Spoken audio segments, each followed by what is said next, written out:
नमस्कार दोस्तों, आप देख रहे हैं रियल हॉरर हिंदी।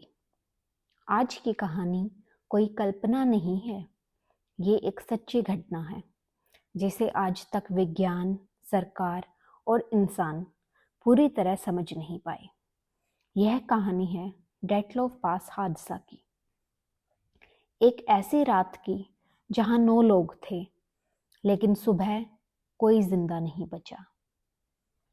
दुनिया में कुछ ऐसी जगहें होती हैं जहां इंसान जाने से पहले हंसता है, लेकिन लौटकर कभी पहले जैसा नहीं रहता।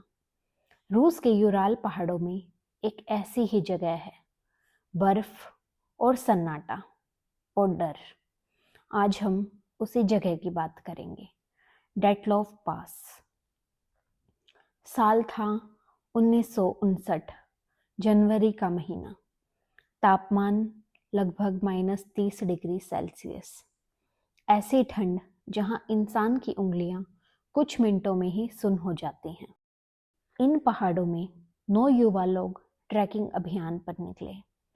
ये युवा लोग कोई आम लोग नहीं थे।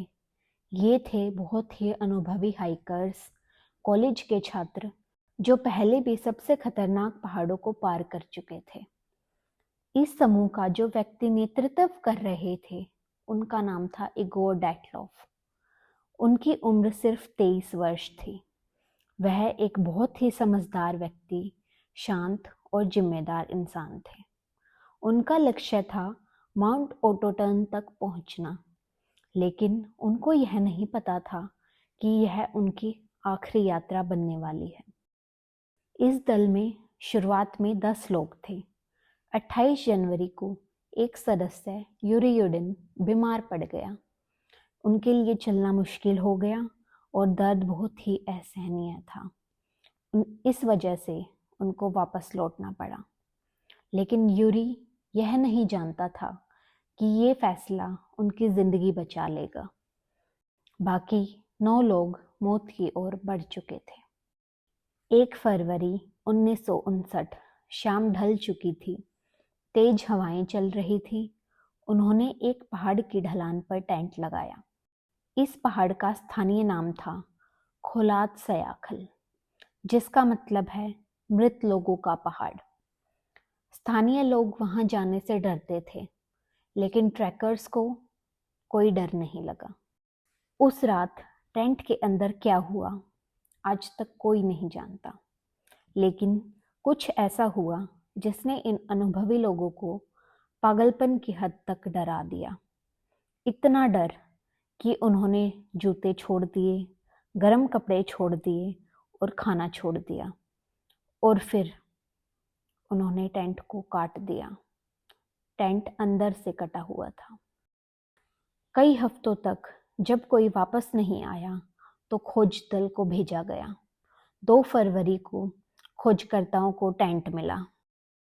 टेंट खड़ा था और उस टेंट के अंदर कोई नहीं था। और सबसे डरावनी बात, टेंट को अंदर से काटा गया था। हवा ने नहीं, जानवरों ने नहीं, बल्कि इंसानों ने जल्दी में डर के मारे चाकू से काटा था। टेंट के अंदर पड़े थे जूते, जैकेट और खाना। बर्फ में पैरों के निशान थे, नंगे पैर मोजों में। सबसे अजीब बात, वे दौड़ नहीं रहे थे। वे शांत कदमों से चल रहे थे, सीधे अंधेरे की ओर। टेंट से लगभग 1.5 किलोमीटर दूर एक पेड़ के नीचे 2 शव मिले, लगभग बिना कपड़ों के।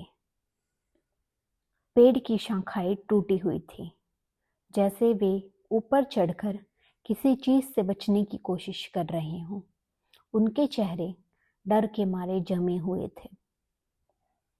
उन 2 शवों और टेंट के बीच 3 और लोग मिले, ऐसी हालत में जैसे रेंगते हुए वापस जाना चाहते हों, लेकिन ठंड किसी को माफ नहीं करती।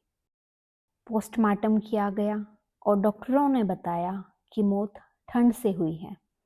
लेकिन कहानी यहीं खत्म नहीं होती।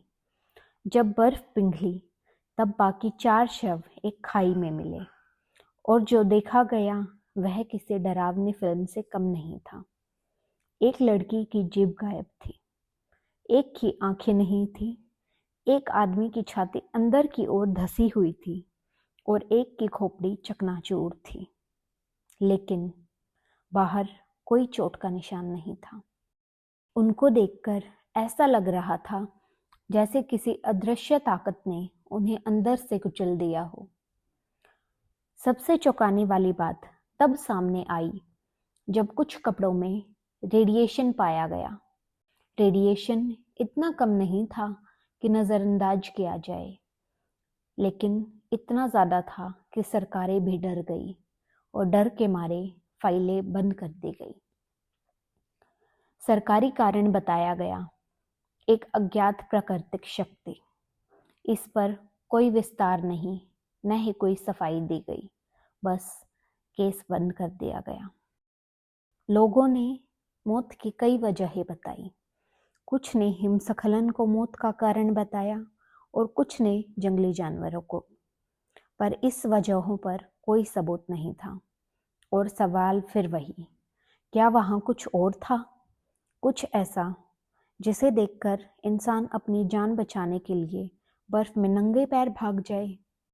टेंट से मिली एक डायरी में आखिरी लाइनें लिखी थी, अब हमें पता है कि स्नोमैन सच में होता है।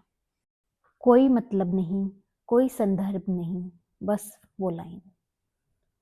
9 लोग पहाड़ पर गए, 9 लोग मरे और डेटलॉफ पास आज भी चुप है।